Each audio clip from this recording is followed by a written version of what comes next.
the maximum number of equivalence relation on the set A 1 2 3 set में containing element है 1 2 equivalence relation के numbers को बताना है, कितने इक्विवेलेंस रिलेशन इन एलिमेंट्स को लेकर बनाए जा सकते हैं। इक्विवेलेंस रिलेशन होने के लिए reflexive mean A related A for all A belongs to, जो भी यहां पर सेट दिया जाएगा क्वेश्चन में, यहां पर सेट A दे रखा हुआ है। सिमेट्रिक रिलेशन भी होना चाहिए। सिमेट्रिक रिलेशन अगर A related B implies B related A, तो ये सिमेट्रिक रिलेशन होगा। ट्रांजिटिव रिलेशन के लिए, ट्रांजिटिव रिलेशन के लिए A related B B related C implies A relation C, तो हम बोलेंगे ट्रांजिटिव है और ये फिर क्या हो जाएगा, इक्विवेलेंस रिलेशन को शो करेगा। अब गिवन सेट जो A दे रखा हुआ है 1 2 3, तो रिफ्लेक्सिव के लिए इटसेल्फ के साथ होना चाहिए। तो एक रिलेशन हम यहां पर बना रहे हैं, ये 1 1 2 और 3 3।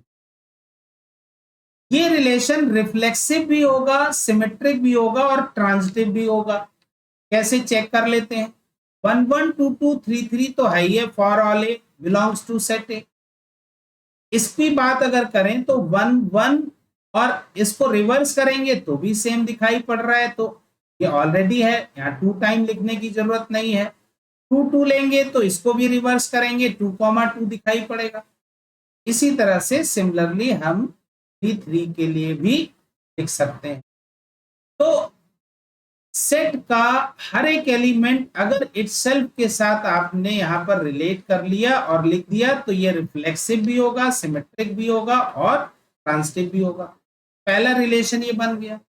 अब सेट का ये जो एलिमेंट 1 2 3 है, इसमें से हम क्या करें, एनी 2 सेलेक्ट कर लें। तो देखिए 1 2 भी ले सकते हैं, यहां पर हम ले सकते हैं 1 2 और 2 3 और 3 1।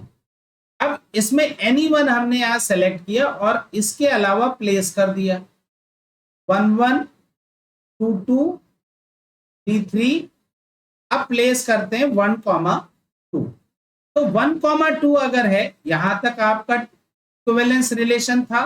1 2 है मीन ए भी है तो बी ए होना चाहिए, तो यहां पर 2 1 भी ले लेंगे।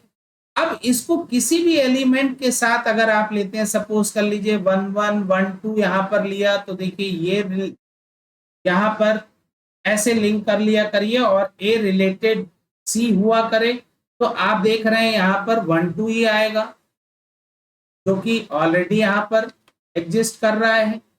आप किसी के साथ भी लेंगे, यहां पर 2 2 ले लेते हैं तो 1 1 होना चाहिए, ऑलरेडी है यहां पर। तो ये क्या बन जाएगा, रिफ्लेक्सिव भी होगा, सिमेट्रिक भी होगा और ट्रांजिटिव भी बन जाएगा। तो जैसे हमने यहां पर 1 2 लिया था, अब सिमिलरली हम लोग यहां पर 2 3 ले सकते हैं और इसका रिवर्स कर लिया 1 3 कंसीडर करते हैं, तो 3 1 भी लेना होगा।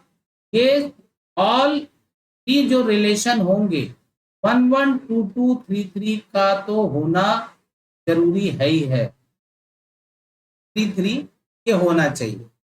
फोर्थ रिलेशन यहां पर बन रहा है 1 1 2 2 3 3। और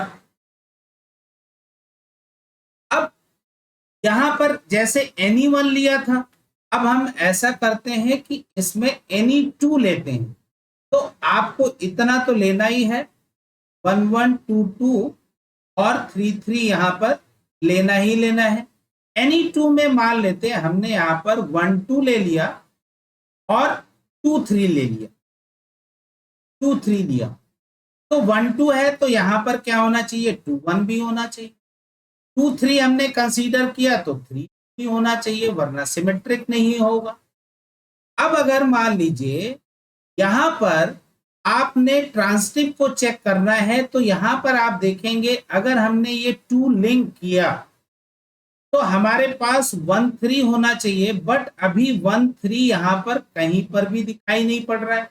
तो जो हम एनी 2 लेने के लिए सोच रहे थे, अब हमें ये ऑल 3 लेना पड़ेगा, क्योंकि 1 3 यहां पर छूट रहा था। तो 1 3 है तो 3 1 भी यहां पर मीन ये लेना पड़ेगा। मीन क्या है कि एनी 1 लेके बनाया जा सकता है और एनी 2 को लेके नहीं बनाएंगे, क्योंकि हम एनी 2 को लेके देखिए यहां पर बना रहे थे तो ट्रांजिटिव रिलेशन ये यहां पर नहीं बन रहा था।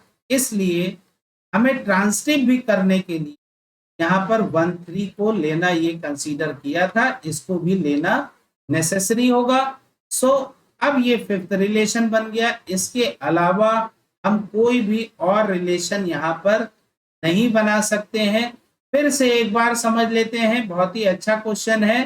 1 1 2 2 3 3 को लेके बनाया, फिर ये जो हमने इसमें से 1 2 2 3 और 1 3 लिया था, इसमें हमने एनी 1 लिया देखिए यहाँ पर, और उसको भी रिवर्स करते चले गए।